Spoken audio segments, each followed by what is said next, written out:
Hello and welcome to this month's episode of the RFA Client Hot Seat. Today I'm joined by Ben Blundell, who's actually came up all the way from England to record this podcast with us, so very grateful for having you come up. So this is podcast, if you haven't already watched the previous ones that we've done, is a chance for us to sit down with a client inside ready for anything and give them a bit of recognition for where they're at and their journey that they've been on with us, and just let them sit down, chat to us about what they've been doing, what the journey's been like for them and the challenges that they've faced as well. So we'll get right stuck into it. So welcome to the podcast, Ben. Thanks for inviting me up. No, thank you for coming on this. Obviously the first time you've done something like this as well. So yeah, exciting man. Yeah. Exciting. So we'll jump straight into it. Take us back to when you first started Ready for Anything. What was that, May, April last year? Yeah, so I think it would have been April, back end of April. I was going. Do you want me to go into why I started and why? Yeah, go. Well, where were you at that point in your life? Give us a little bit of an insight. Yeah, so I've been coaching online for about just short of a year, and I was sort of happy with my progress and things like that. But it was in a point in my life where it was sort of getting stagnant. I wasn't really getting the development that I wanted. So it's a case of let's just push things a little bit further. I knew Christian from about 5 years prior to that, being in the military. We had a few chats since I'd started coaching. Got in touch with him, and he's always good with his voice notes back. And I basically said, yeah, well, he wanted to get on a call, and so did I. Get started. My intention was I want to be a beast. That's what I said. What I portrayed as a beast was something that was just like a big lad and things like that. Whereas what I've come to find out is it's not all about that. But that was the first intention. That's why I wanted to sign up. I wanted to become something better, and that's what I've done, but just in different ways than what I thought. But that was the main sort of fire inside me. I just wanted to be better, and in my head I was like, I want to be a beast. Yeah. But yeah. I think as well, when you came in, it's not like you were in a bad spot. Nah. You were still in a really good spot by most people's standards, but I think it's fair to say as well that you knew you were capable of more. That's probably the big one, is that throughout my life I always feel like when I come to a point and I just feel like the progression's not there, that's when I feel at my worst. I just feel like I always want to be progressing, and I know at that point I was like, I know I've got so much more in me that I'm not putting out there at the moment, or I'm not doing enough. Even though to people looking at me and thinking, yeah, he's doing a lot, I just knew deep down that progression wasn't happening. And for me to really progress further, I needed to step outside the box and start doing stuff that I haven't previously done. That's normally the way that things work, is when you start doing things that you don't do now, that's how you become better. There's no way of becoming better if you just do the same thing over and over again. So I was like, that's the point I was at. I was like, yeah, I mean, I'm doing well, but to do better, I need to do something that's different. So yeah, 100%. Yeah. I think that's one of the things when it comes to progress, is that people don't realise that you actually have to step out of the comfort zone, because you can get stuck in that point where you feel like you are making progress, but you're not. You're still doing the same things that got you to where you are now, but they're not going to necessarily be the things that get you further than that. Yeah, exactly. Before you started RFA as well, what was like your kind of fitness journey like? So fitness wise, so I would say when I was about 18, 19, well, we'll go back even to when I was a kid, I've always loved sports. I've always been outdoors. So I was actually quite fit as a young lad. Joined up in the military, and I was the fittest within my intake. And I like maintained that level of fitness, and I was good all around fitness wise. And then I knew that I was just skinny, so I was like, that just became my focus. Like, hit the gym, hit the weights, and try and become bigger. And for about 8 years, I sort of like put off running completely and things like that. Even though that was my strength, that was what I was really good at. I was known for being like insanely fit, and then didn't really succeed at putting on muscle mass because I didn't really understand it enough. But I had a lot of trial and error and things like that. And it was only until I became a coach myself that I really put in that work strategically and in a correct sort of way, or in a better way that was actually aimed towards something rather than just trying and seeing what happens. And then I would say, even then, I didn't really get back into like the fitness side of things. It was just the weights. And then obviously when I started RFA, that's when I really got back into the running side of things over the last year. But I would say it was about 8 years without doing like actual intentional running. Yeah. It would have been like playing football. Do you enjoy running? I love it. Have you always loved it? Yeah.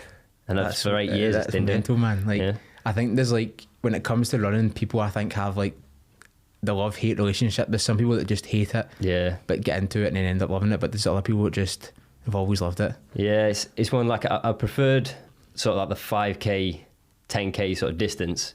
Anything over that, I just thought, not that I didn't love it. I always got the impression if you run, you're gonna be skinny, and that's what it was. Like a big 8-year block out for me mentally was that you're gonna be running longer than like 10k or something.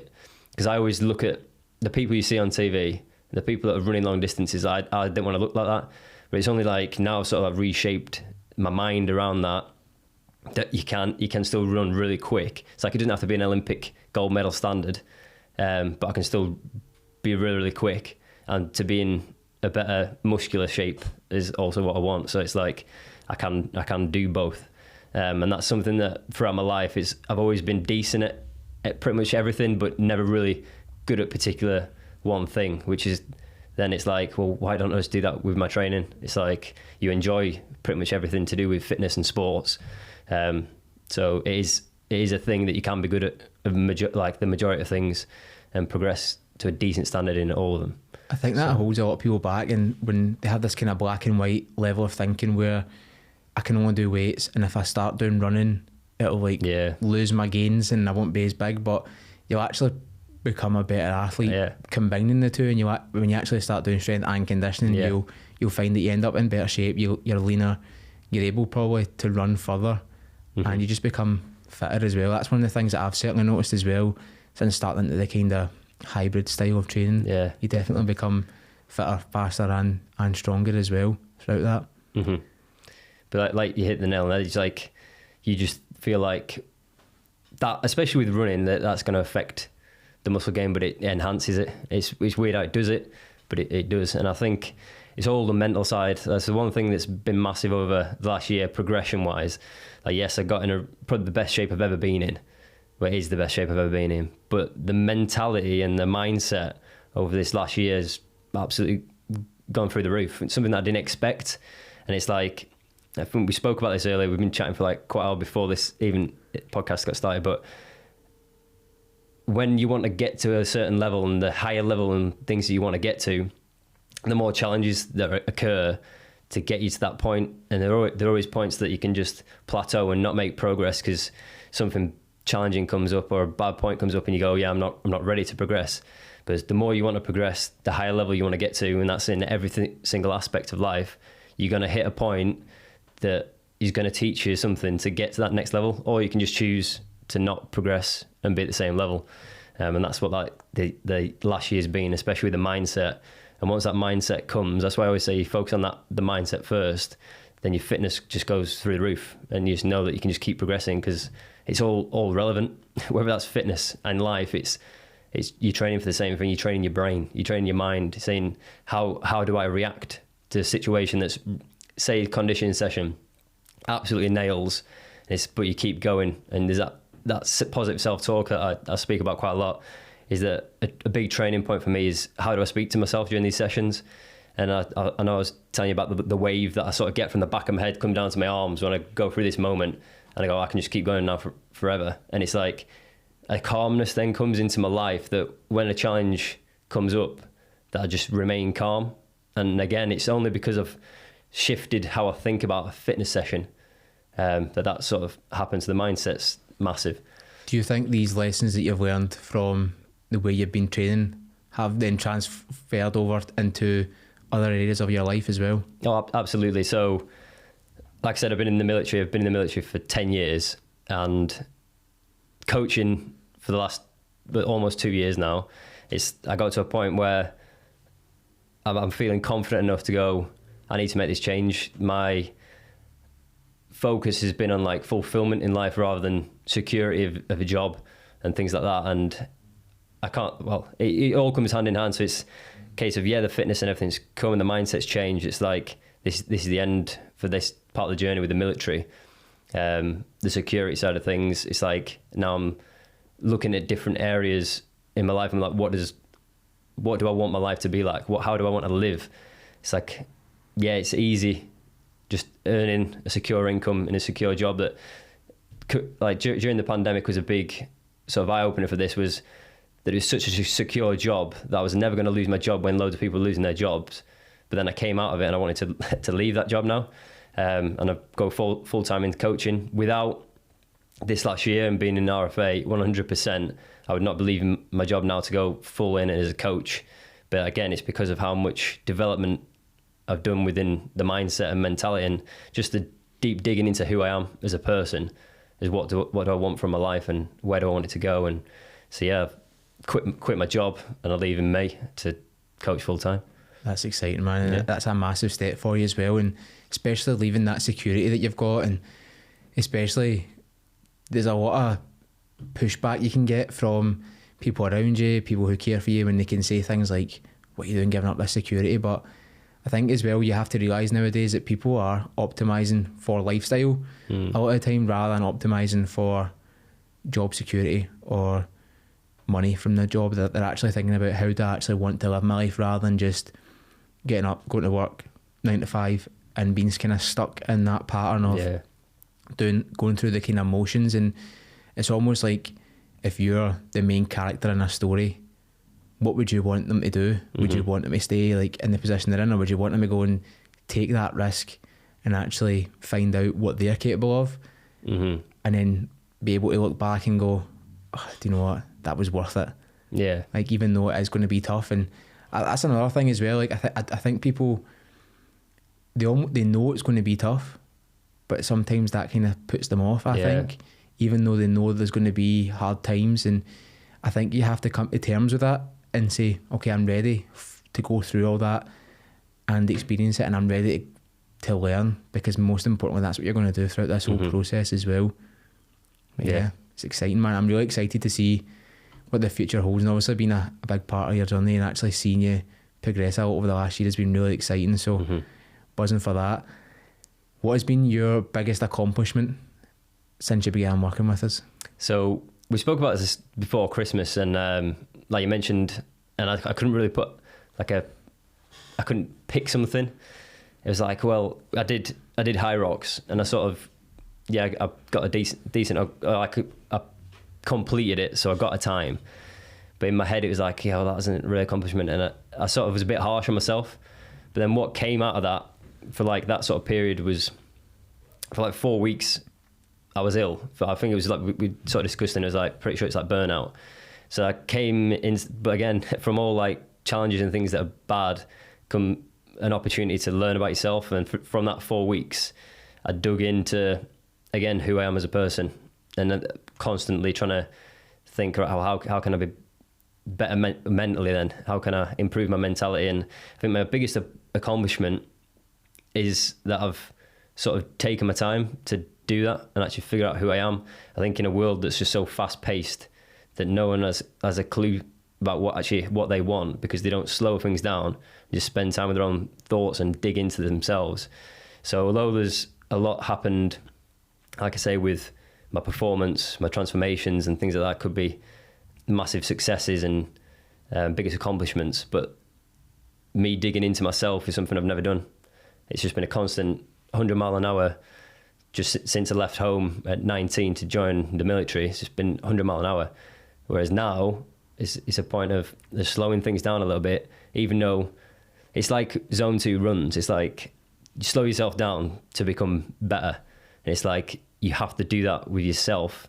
So my biggest accomplishment is just realising to just slow myself down and spend time with my thoughts and actually figuring out what do I want from my life and how do I grow that side of my life. I love that, man. And it could be so easy here for you to say, it's completing high rocks or it's a physical achievement, but this just goes to show you as well that there's so much to the mental side of things and your mental performance, and that's a lot of a lot of recently we've been having a kind of conversation with different people and saying things to them like, what are you doing to work in your mindset at the minute?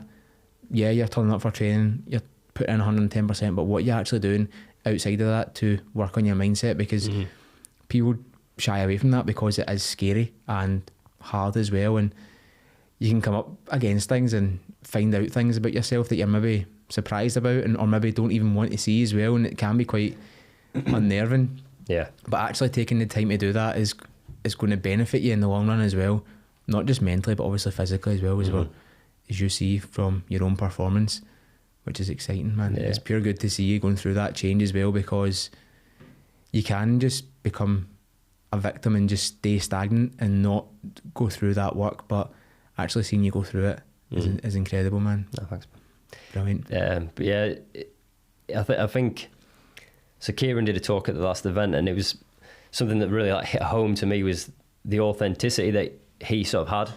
And I think to become the best you can physically and with your fitness, so you can sort of be in a bad place and still perform well. But I think to perform at your best, you need to be authentically yourself. And the only way you can do that is by really digging into yourself. And I feel like something that he showed well during that, and that I took from it, was how authentic he is. And I think that's where you can sort of just grow absolutely massively. And again, from that point, again, digging into, right, how can I authentically be myself? And if I don't know who that is, then I can't. And since that happened, that's when, again, everything just ramps up even quicker. And with the mindset, just skyrocketing, and again with the fitness, then it just follows suit, because you're just more calmer in the gym, rather than using all that negative energy to push like a session and you feel really pumped and things like that. But then when you can go in there with the calm mind, and actually it's weird, you wouldn't think that just by slowing things down just with your thoughts in the gym that it'll actually make you perform better, but just calming yourself down in there, taking those deep breaths when you need to take those deep breaths. I think that's one of the keys, one of the gold dust is that. Perfect, mate. No, brilliant. I know you were saying as well that you knew Christian beforehand. You knew him obviously from the military. What was it specifically about Ready for Anything that you chose to come work with us? Was there anything that stood out in particular? So obviously knowing Christian, that's where I looked into it. I wouldn't have probably seen it otherwise if I didn't know who he was, unless, I don't know, reached out. I don't know if that would happen. But I think that what stood out for me was just the phrase "ready for anything." I think it's like big for me, and especially within the military. That's what you focus on, is that no matter what happens at any point, you've got to be ready for anything. And it's sort of how I want to live my life. Is you want to become fit enough to be able to deal with anything. You want to be strong enough to be able to deal with anything. You want to have the mindset to be able to deal with anything. And I think I sort of liked that. I think for me, when I look at things, people's values and companies' values is quite a big thing.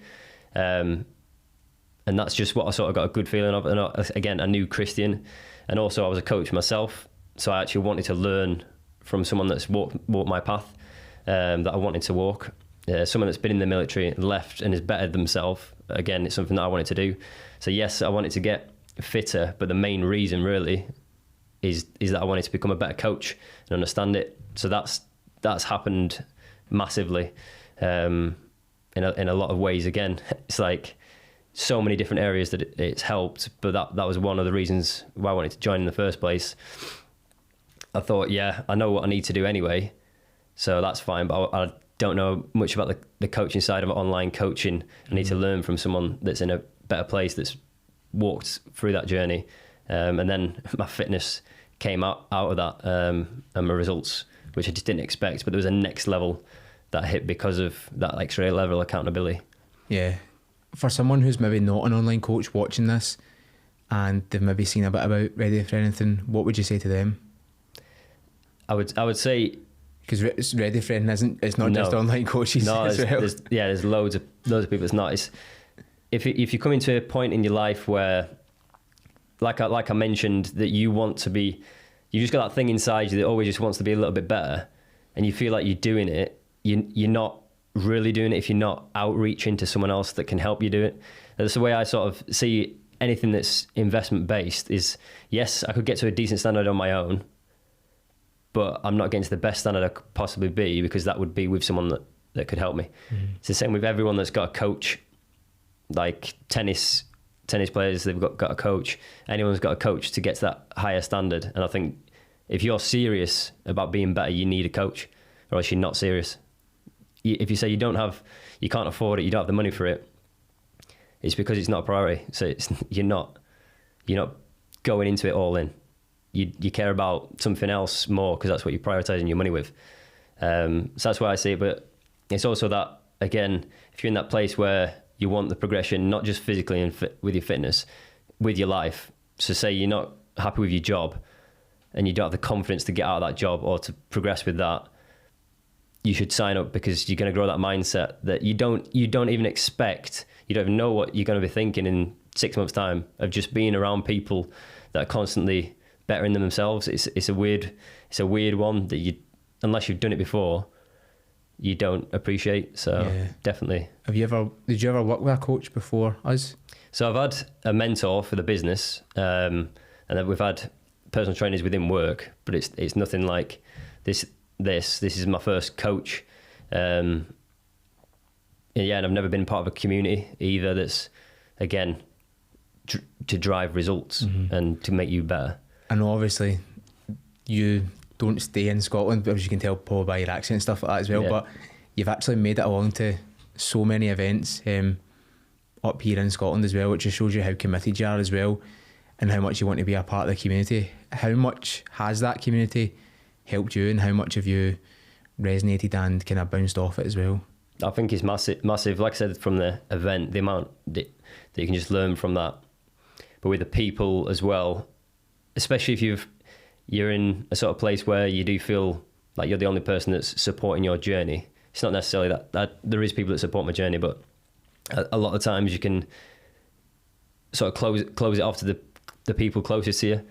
So you want to get somewhere, but you don't really share that with a close proximity. Whereas you join a community, they're all doing it. It's just, I feel like it's easier to share because people understand what you're saying and can agree with you a little bit more. Yeah. Whereas when you try and share with people that don't understand, it can be a bit more difficult, and then you get a negative impact. Like with me quitting my job, people just don't understand it. They just feel like I'm throwing my life away, but I'm not.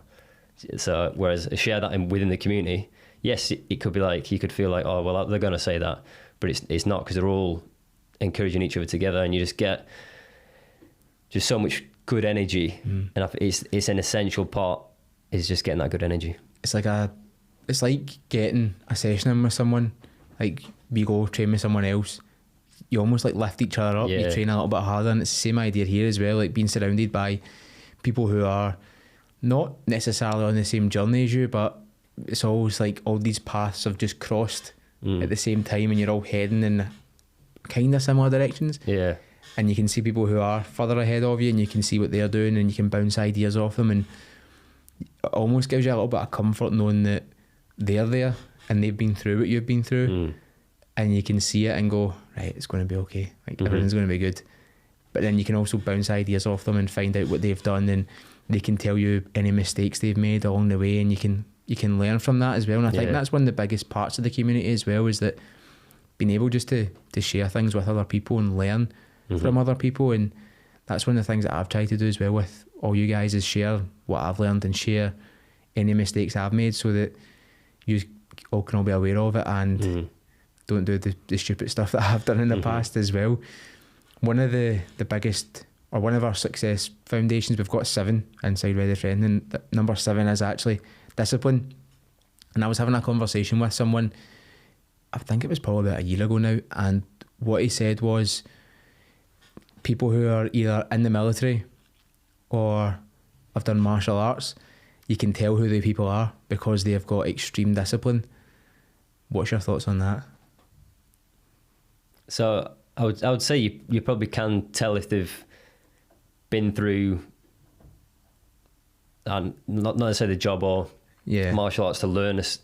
You have to be a sort of disciplined way.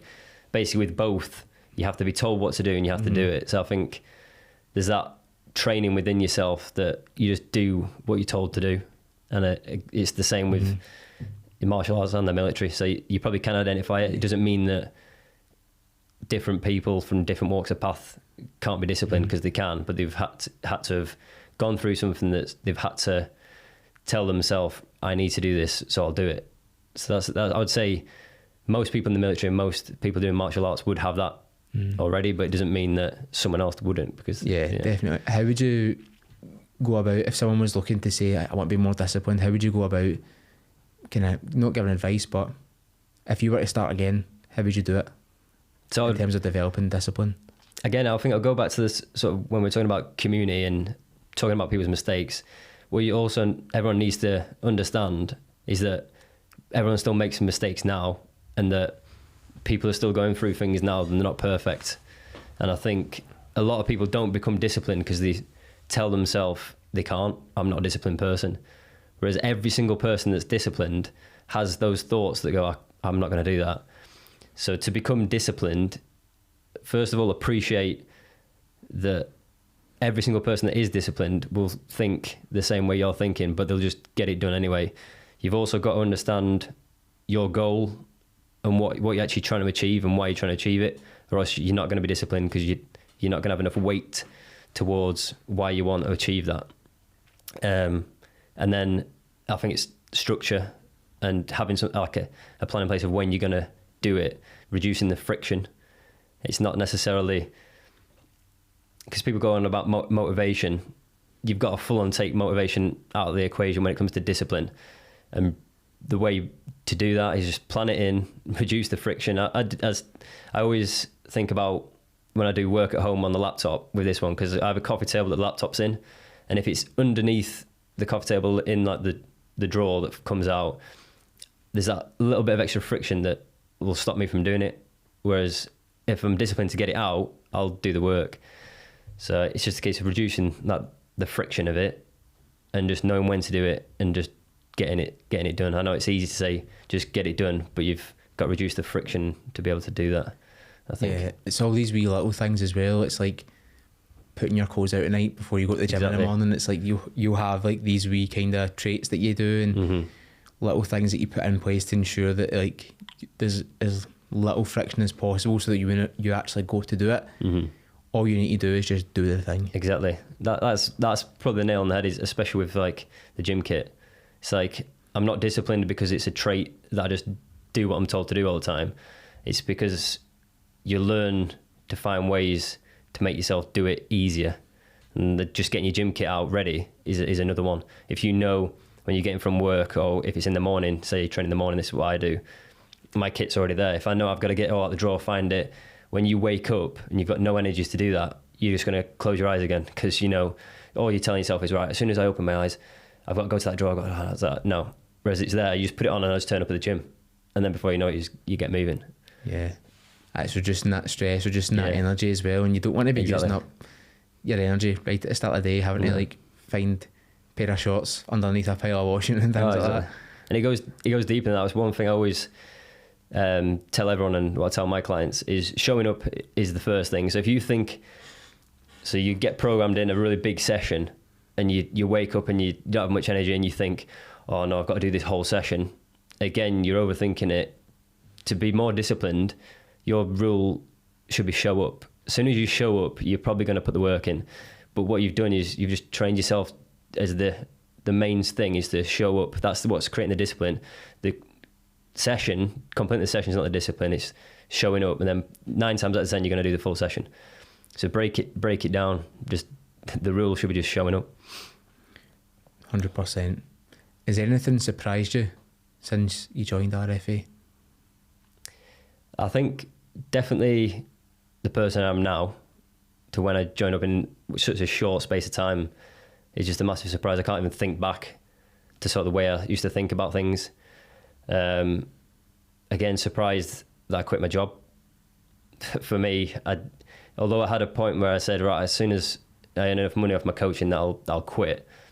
I probably would have never done it, because it needed a person for me to make that decision, and that's what surprised me the most, is how quickly sort of I progressed with that side of things.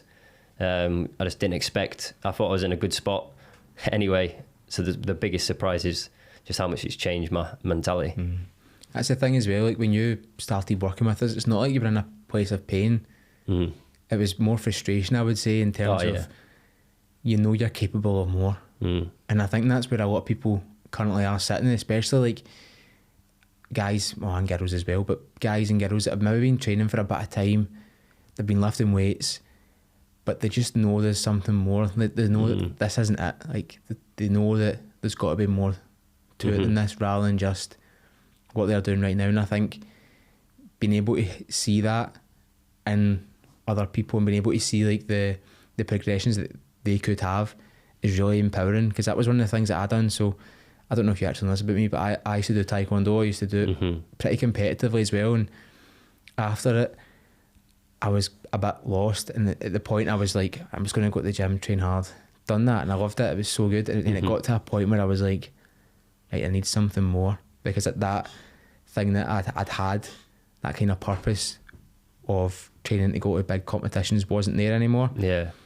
I now needed something else to work towards. Not because it was like I need to be working towards an event. It was, no, I need to go and figure out how capable I am, and figure out what my potential is. And I think there's a lot of people out there who are sitting on that, and they're in this point of like unsureness. I don't even know if that's a word, but they're sitting in this point of unsureness of whether to stay where they are, be comfortable, in that kind of fear position where they are staying the same, but then they've also a fear of putting themselves out there and trying something new, because going all in is quite scary for a lot of people, and rightly so. It is scary, because you are going to put yourself out there for something you've never done, and I think that's what the fear is. The fear is that you don't know if you're capable of it, but you don't know what you don't know, so there's only one way to find out.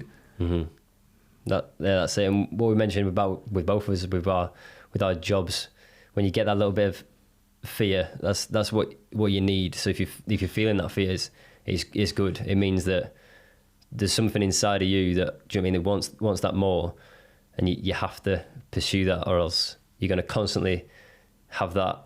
We talked about you have scared, which is sort of good, but then you have like the dangerous, and you said that the dangerous is just not doing anything. So you could have security now for the rest of your life.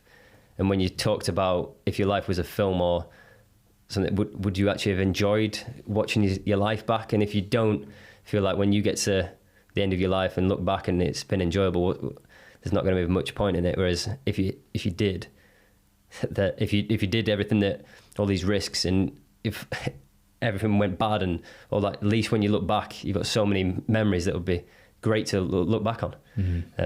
It's what I call future-based thinking. So you're thinking about like who you're going to be in the future, and I often think as well, what's the story you want to tell in the future? Do you want to tell the story of being in the same job forever, or just not just going to the gym whatever times a week? That's totally fine, but like, do you want to be telling the stories of all the events you completed, or when you got in insane shape for a holiday and then also managed to maintain it coming out, and then you looked like that for the next 5-10 years? It's about like, what's the story you want to tell as well. And also, when you were saying there about it being dangerous, when you're in that spot, like later down the line, and you think you're looking back, and it's when you're asking yourself, what if? And this is, you probably heard me speak about the what ifs before, and it's one of my favourite things to think about, and it's reducing the number of what ifs in your life and thinking about, is this a what if moment? Is this something that later down the line I'm going to think, what if I'd just done that?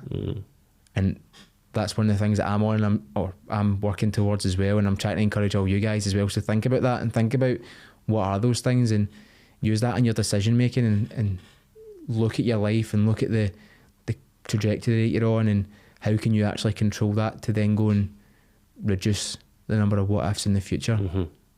It's quite a scary thought when you actually put it down there, but it's the work that a lot of people don't want to do though. Exactly, and it's really good that you bring that up, because I feel like that what if comes up in so many times, and whenever you even think that, I feel like that's why you should choose to do something. Like you mentioned that, so I live about 3 hours away on the train, 2.5 hours on the train, and every time there's like an event or something, like, oh, so if I don't do that, nothing will change. Whereas if I just make the effort, even though it's going to cost money and things, and I go, something could happen out of it. I could gain something. And I think, again, part of training the mindset and things like that, especially with how it's trained within RFA, is that you're training yourself to make those decisions, to say, I'm going to do it. You become an action taker rather than someone who just sits on the thought thinking, oh, maybe I should get a coach. It might help me. And then you just do that 10 years later and you go, oh, I probably should have, like 10 years ago. Whereas if you actually do it, you don't know how much that's going to help. And again, you've trained yourself to go, whenever I need to take action, let's take action. So whenever an event comes and I feel like I can't be bothered going to it, it's like, that's not my thought process. It's like I go. It's just you constantly, I just take action. And just think about anything in life.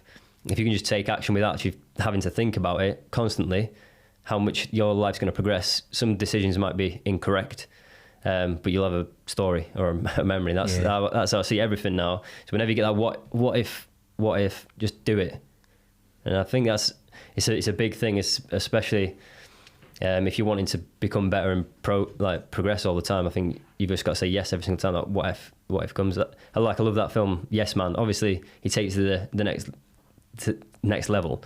But I think there's a lot of things you can take from that, and a lot of opportunities that you can gain from just saying yes. And if not, you've just got a good story. I think as well, when you're in that point where you are thinking about investing in yourself, and then you're kind of on the fence and you're like, I'm not sure. It's almost like, I don't know if you've ever heard this phrase before, it's like mental masturbation. It's saying like, I could do this, I could do that.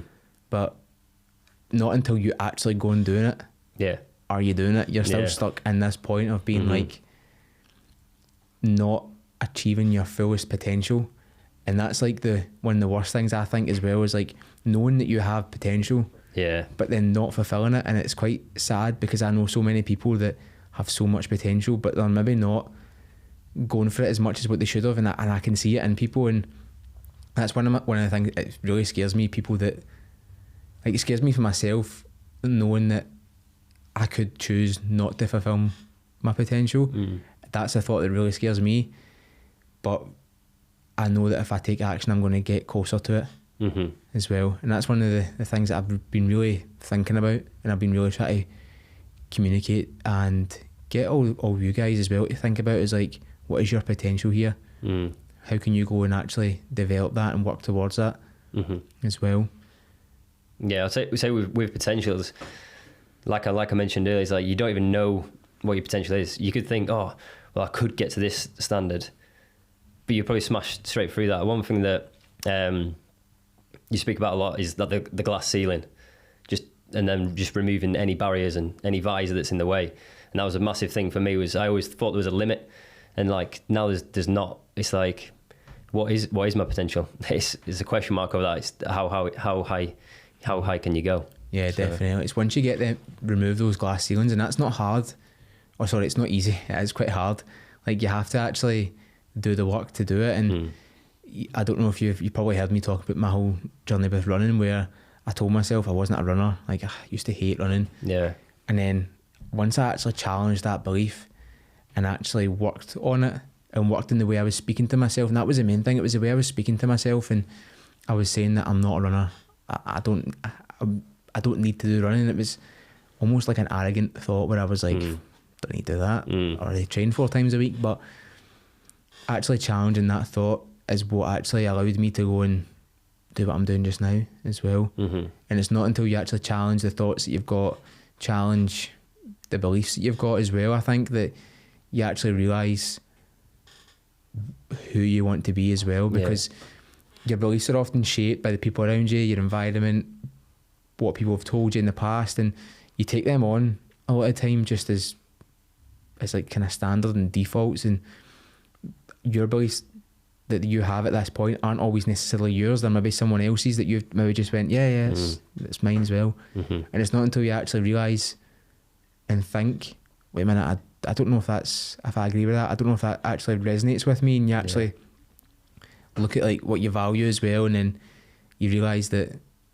I need to be doing something different here. I need to go and actually change the way I'm thinking and change the way I'm operating, which is a pretty intimidating thought at times, because it's almost like you can feel as if what you're doing right now is wrong, but it's not. It's just you don't know that yet. Yeah. You've not been through that phase of your life yet. And again, it's back down to like action taking. It's like, unless you start saying yes to some other things and investing in yourself and doing a bit more, you're never going to get that change.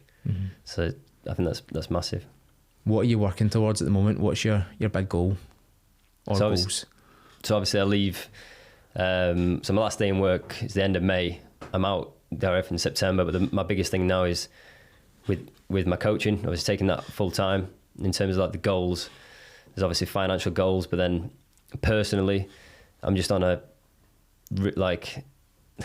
path now of finding out who I am constantly. And I just love the mindset type of thing. So all my goals are quite mindset related with how I deal with a certain situation, how calm I stay in situations and things like that. So although, there's like financial goals and goals in life, a big goal for me massively was over the last year was that calmness. I was quite reactive, so it's still a journey now of figuring out who I am, and I think that's constantly what it's going to be, and that going through life how I want to go through it, rather than like you mentioned, like with stories that you get told when you grow up. This is how you live your life. It's a case of I just want to figure this out myself, and no matter what happens, that I'll learn something from it, or it'll make me better anyway. So although it's a bit of a broad goal, that is it. I'm just constantly looking at life in a different way, more of a how I'm actually feeling about waking up each day. That's I know it's a bit of a broad one, but no, it's good. It's a good answer. How do you deal with kind of negative emotions and not negative thoughts, but when almost like the feeling of when you can't be arsed? How do you deal with that kind of feeling?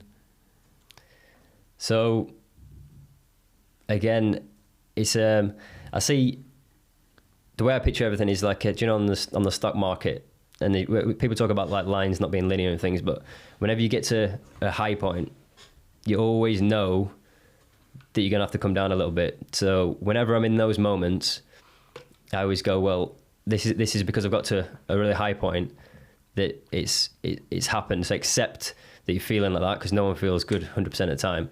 There's like no stock goes through the roof for 100% of the time. It's going to come back down. So when you're in that moment, it goes, I always think to myself, because I'm in this moment and I'm in this negative thought, if I can overcome this, I'm going to go for a higher high again. And it's just a constant cycle of that. And I feel like, again, mentioned at the start, the higher you want to go, the more, not pain or in suffering you're going to have to endure, but there's a certain level. So whenever I'm in those moments now, I see it as a good thing.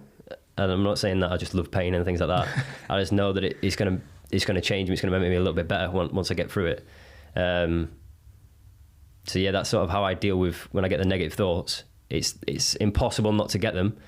So it's like I accept that I've got it, and I know when I see the other side of it, that just means I'm going to go through past where I was before. I was listening to a podcast yesterday, and it was actually to do with crypto, right? But what the guy was saying was that when you buy like something or a stock, and you write down how you feel when you do it, and then look at it in 24 hours and see if you still feel the same, and there's a good chance that you won't feel the same in 24 hours, but just to show that your emotions can actually change in such a short space of time. And you also talked about Kieran earlier on, and one of the things that he says a lot is that you're always 2 days away from feeling at your best. Yeah. So when something does happen to you, 2 days later, you don't know exactly what's going to be happening. You could be feeling 100% after that, and it just kind of highlights to me that these things are fleeting. These moments of negativity or not feeling great in yourself, it is a fleeting moment, and it obviously ebbs and flows, like you said. And using the kind of stock market kind of trend is a good one. Good way to visualise it as well, because a lot of the time we kind of don't visualise our feelings and kind of highs and lows. We just kind of think of it as the feeling. Yeah. And when we actually take that step back out from it and look at it in a kind of different angle, we can actually see what it actually is. And it's like you don't know how, although you said like 2 days there, you don't know actually know how long the duration is going to be. So it's always important just to keep things ticking over again. And this is why I always think like structure and discipline is so important, because even when you're in these low moments, if you can still do exactly what you do in the high moments, again, this is why motivation needs to be out of the equation, because even if you're in that low moment, it could have been for 6 months' time, you've still made exact same progress as you would have made if you're in a high moment. And again, you're constantly telling yourself then, this is just what you do. This is who you are. You've got to understand your values as a person to be able to get through all that. So I think, and again, we talk about Kieran again, he mentioned it in the event. It's like, do you know what your values are as a person? Because if you don't, how do you know what your purpose is? So if you dig into that, you're going to create more discipline. And again, when you're in the low points, you go, well, this is me. And again, just use those low points to dig into yourself, just figure out who you are more and more. So I think if you're not clear on what your values are, you need to get clear on it, because that is a recipe for sleepwalking, I think, if you don't know what your values are, because then from your values is your beliefs, from your beliefs is your actions, and your thoughts are all in there as well. And if you're not clear on what these values are, everything else is going to be out of line, and it's not going to match up, and you're going to end up in a place of resentfulness, in the place where you don't want to be, basically. So you need to get clear on what these are as well. Yeah, and that's like when we were talking about when you just know that there's something more, and you just want to progress more.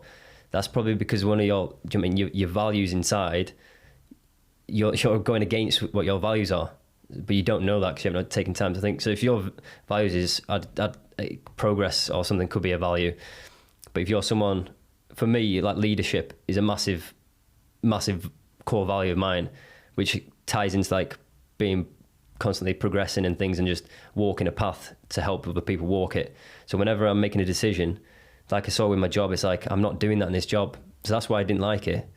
So the decision was easy. When I look at the actual values of how can I become a better leader, I've got to be someone that's gone through this hard time of quitting the job and take a little bit of suffering and learning, because that makes me a better leader. So every decision you make becomes a bit of an easier one, because you know that the decision's the right one, even though it might not see it to other people, but they don't have they might not have the same values as you.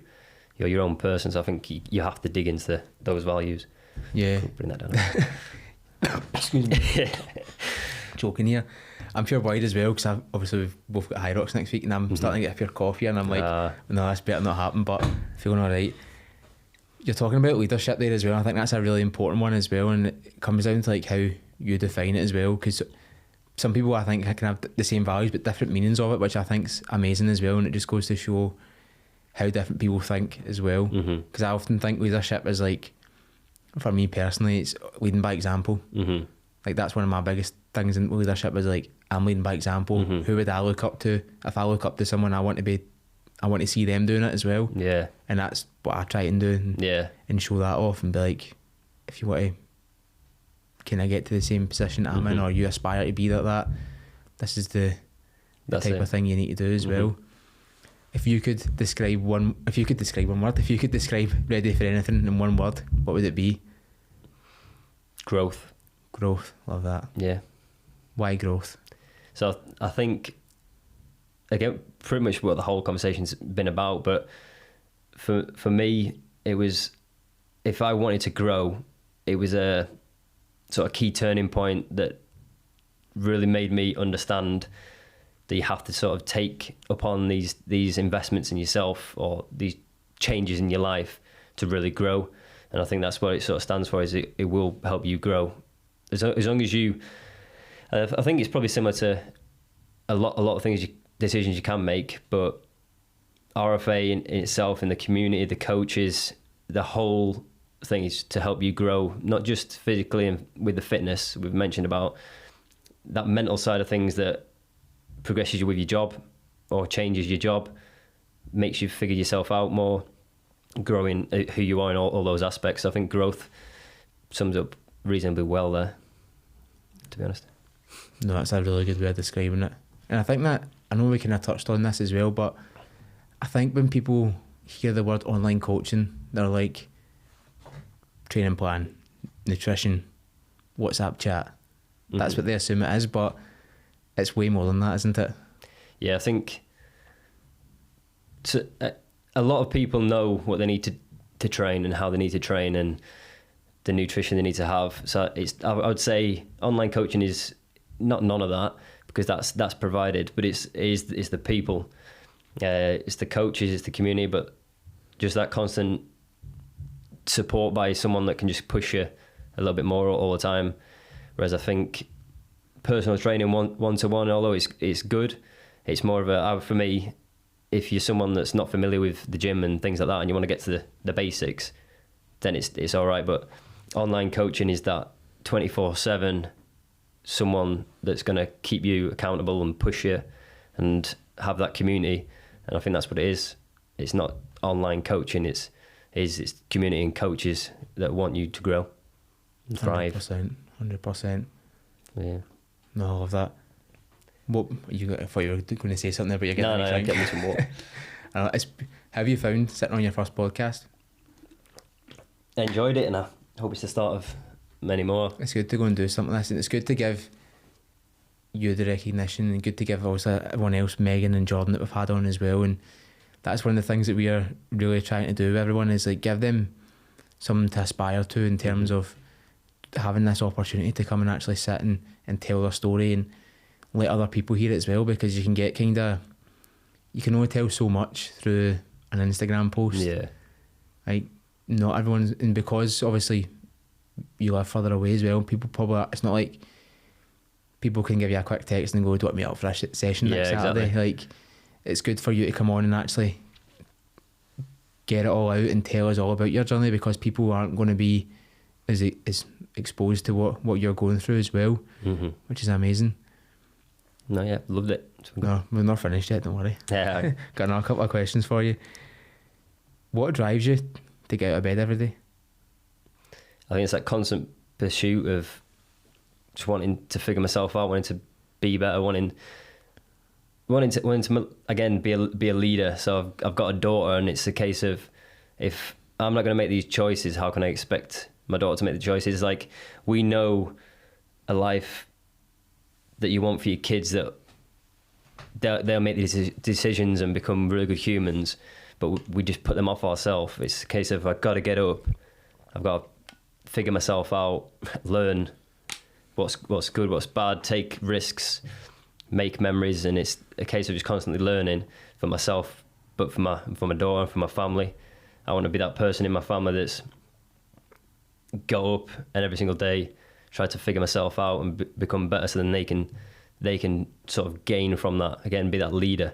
I just want to constantly lead, and if I'm not getting up in the morning, it's not a very good leader. So yeah. Is that one of the things that you think about, is like how being a better dad can influence the way that you show up?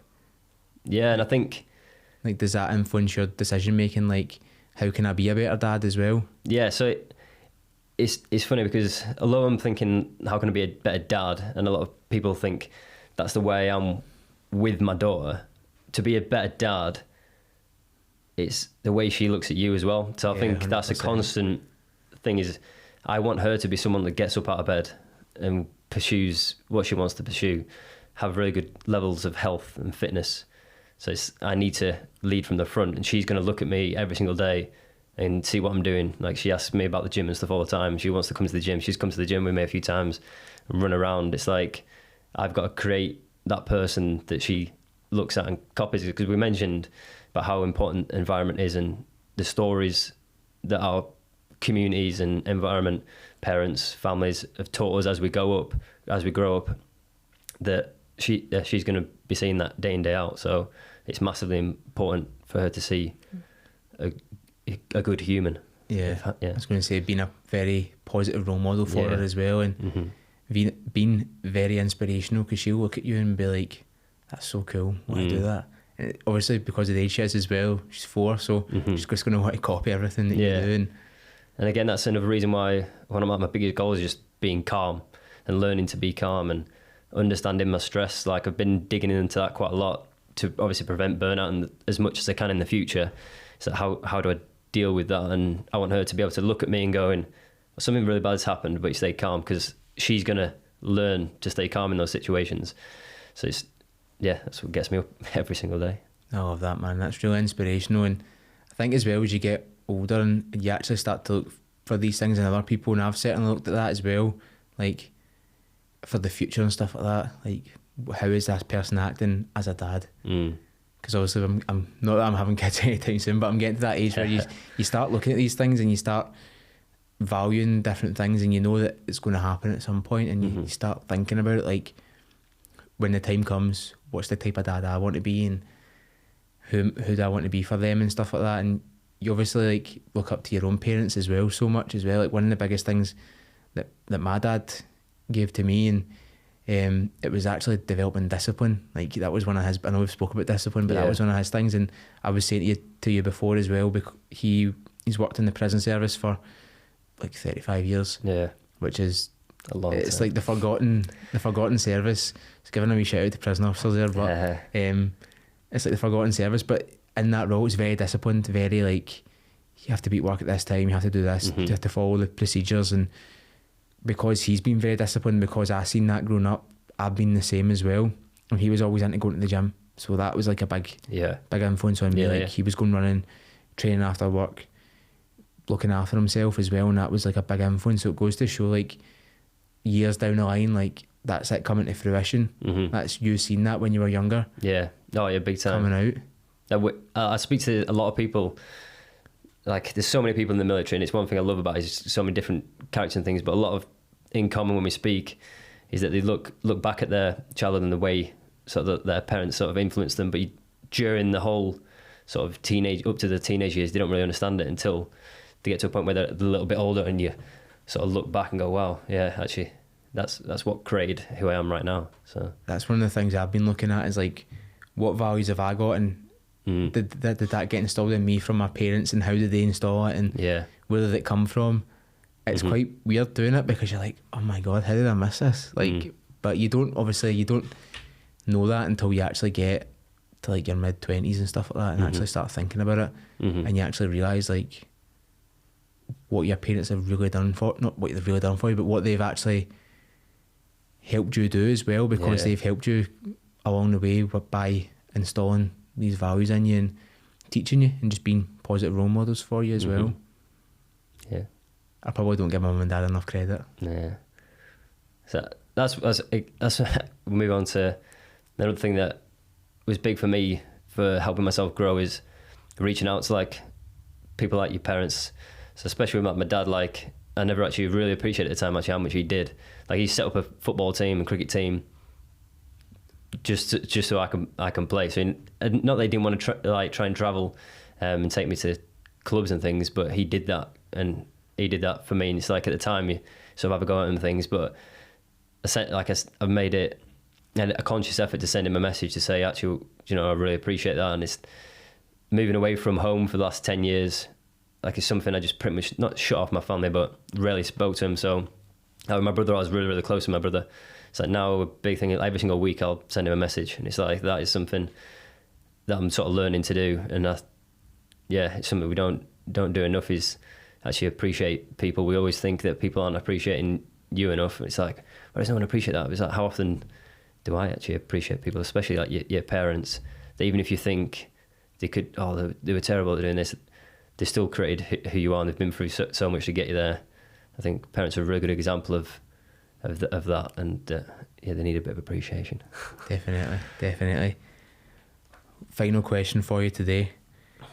What would you say to someone who's maybe on the fence about joining Ready for Anything or thinking of getting a coach? What would you say to them? I said it earlier, it's like if you are serious about wanting to live your life to the fullest, I think it's something you just have to do. I think to understand yourself, if you're not making a decision like investing in yourself or being around people like this, you're never going to ever get there. Simple as that. Whereas if you make this decision now, you're just saving yourself years in the future, because you will make that decision in the future, or you'll just look back and go, I wish I did, but it's too late now, and then just not do anything. So if you're on the fence, just do it. And if after a few months, you hate it and you think it's the worst decision ever, then you can see that then. But and I know for a fact it's not going to be like that. With RFA, it's not a case of to get you good results. It's a case of they want to try and change your lives. Like everyone inside the community, all the coaches, they don't just want you to become better physically and with your fitness. They want to change your life.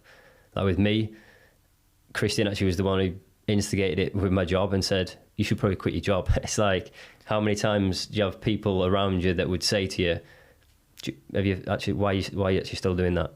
So it's that level of challenge that you don't get day to day with people that I think, yeah, you just need to take that chance now. And if not, it hasn't worked. You're still in the same place. But I know it will work. Love that. That's a great answer as well. And I think you do need sometimes that outside influence to say to you, why don't you just make the change? And as well, like, it's obviously coming from a place of care. Like, Christian obviously cares for you and stuff like that. And the only thing as well, like, we're not going to tell everyone to quit their jobs when they come in. No. That's not part and parcel of it. But as well, it's just looking at the situation you're in and realising that what you're capable of and what you're obviously passionate about as well. But that was a great answer, mate. Really appreciate that as well. And that fundamentally is it. And that's one of the things that, while I think a lot of people get in, become coaches, is because they want to change lives. And that's certainly what Ready Friend is. It's about changing lives, taking people to their become fitter, faster, stronger, operating on new levels, physically and mentally. And that's the biggest thing for us, definitely. Yeah. Now, like I say, we're sitting on the fence. So you only know at this moment how much you know inside your head. So you don't know the possibilities. Whereas you commit to something, there's other people that know the possibilities. And I think that's the key, is that you only know how much you know. I know it's like sounds a bit weird to say, but other people know that there's far greater things that you can be achieving. Whereas you inside your head, you don't know the possibilities and you don't know if that's possible for you. So it's like you have to surround yourself with people that have had those moments, and they still have those moments, but they're now wanting to strive even further and further and further. So yeah, just understand that the thoughts you're having in your head is what every single person within the program would have thought at one point as well. It's quite a reassuring thought having that, and I know that from a lot of the events and a lot of the different obviously our weekly call, the Power Hour, and from that, a lot of the feedback that we get is actually, it's nice to hear other people have the same problems as me, because you can become stuck in that way of like, this is my problem, no one else has it, but you're human. Yeah. You're human.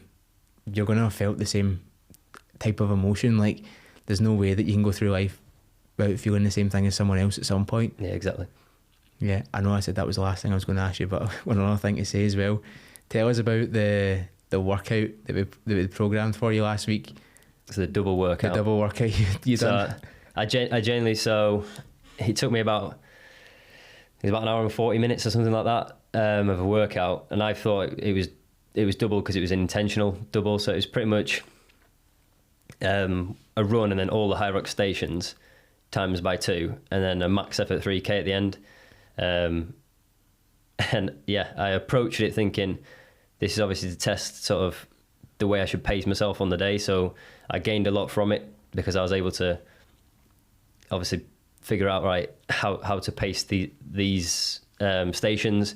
And actually, I was saying to you, the first one I think took me like 38 minutes, and the next one took me like 40 minutes. So there was only like a 2-minute sort of difference. So I was like, I've done really well there. And then I knew out of the 3K at the end, and that was a bit like, that was difficult. But and what was it you were only meant to do, like one round of it? Yeah, so it was meant to be one round. So it was probably going to be 40 minutes and then the 3K run at the end. So it would have been within the 60 minutes. But yeah, it took me about an hour and 40 in the end. How are you feeling after it? Not too bad, actually. So it was I normally have those conditioning sessions on a Saturday, but I was going away to Centre Parks on the Friday. So I actually did it. Well, it was actually the Thursday night we went down there. So I actually did it Thursday morning as well. So it was like the last workout before I was going away, where I was just going to do my zone 2 runs whilst I was there. So I actually felt good because I was I've just got my workout done, ready. So I didn't really think anything different. I just thought, wow, it was a long session. So I was a bit surprised why it was. Do you know what I mean? Why do we programming it so long? When Ailey told me about it, and she was like, she said she put in a wee comment saying, you'll be glad it's tapering time now as well. After that, Yeah. she was laughing at it as well, and we were kind of joking that we could literally put anything in your true coach and you'd do it. Yeah. Like, that's a good thing as well. We could put in like going to a marathon, you're probably going to do it. Yeah. Yeah. I would just think there's obviously some strategy behind it.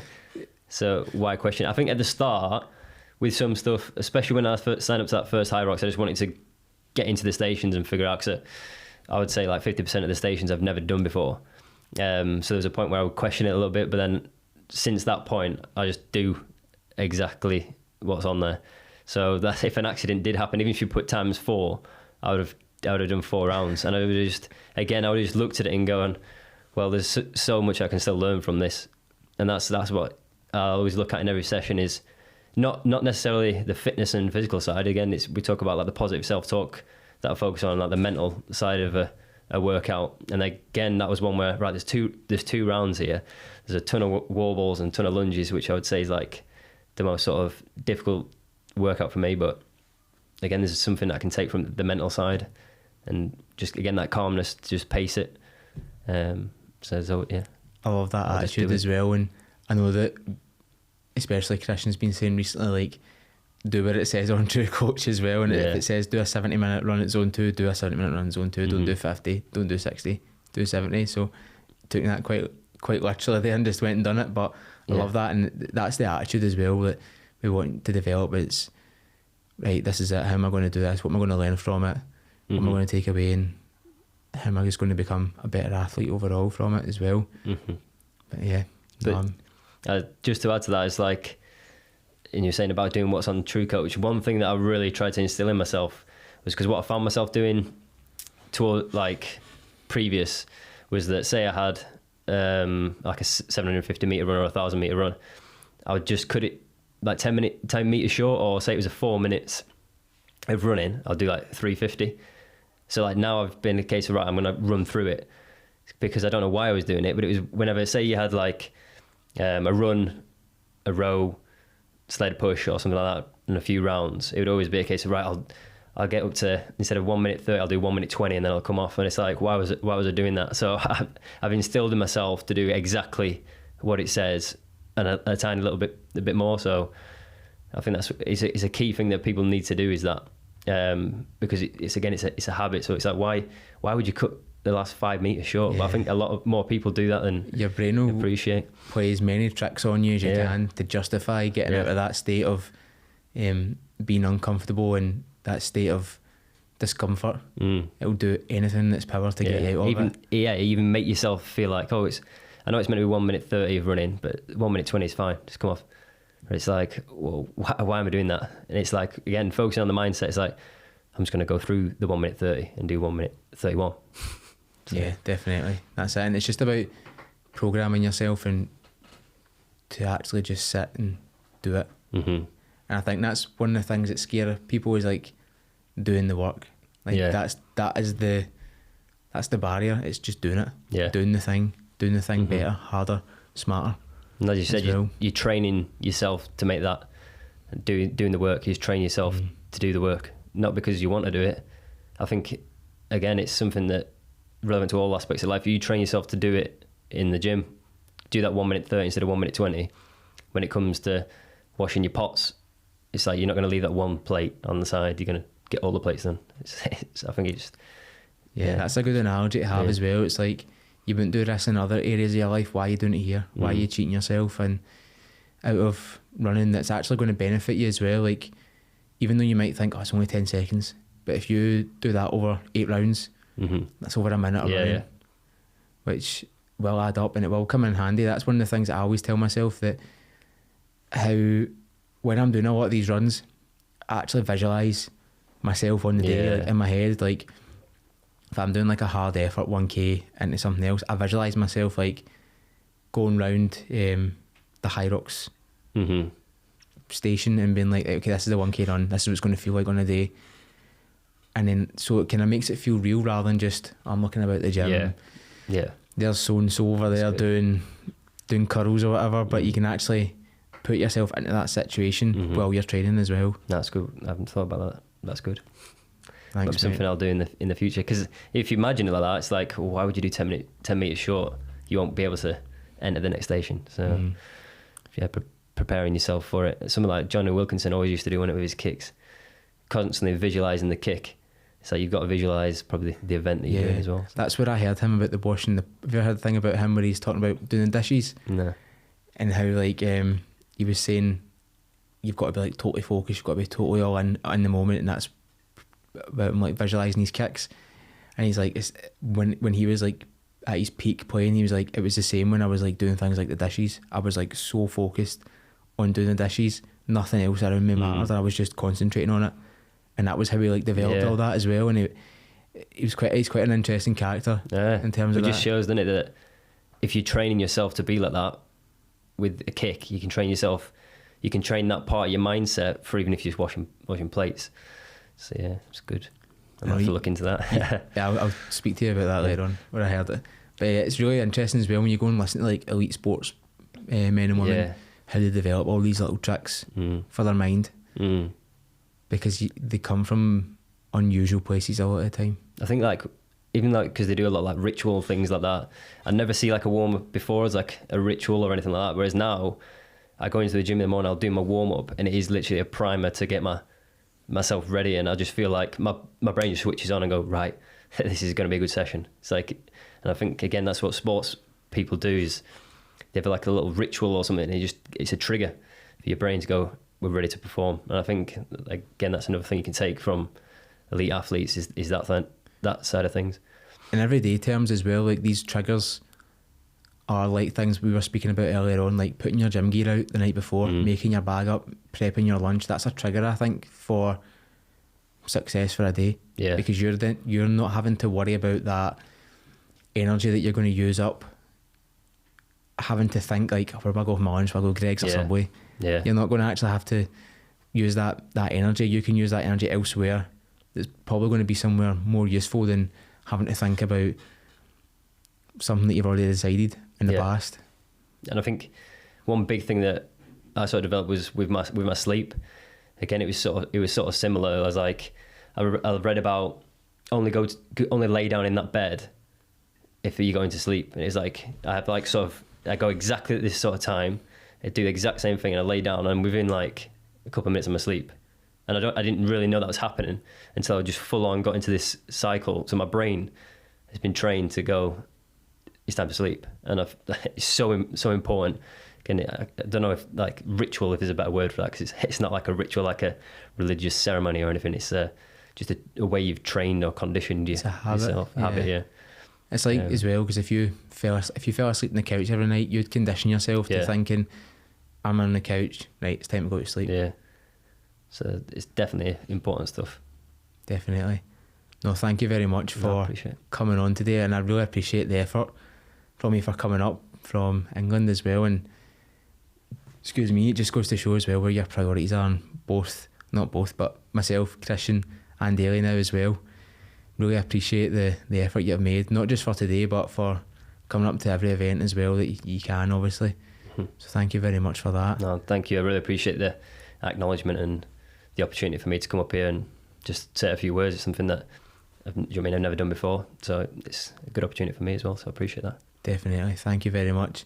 For those listening, thank you very much for listening to Ben's story as well. It's been great to hear it and hear some of his mindset, tricks, hacks, and where he's at in his journey, and the journey he's been on as well. And there's only going to be bigger and better things for him in the future, and I'm really excited and also very grateful to be a part of his journey as well.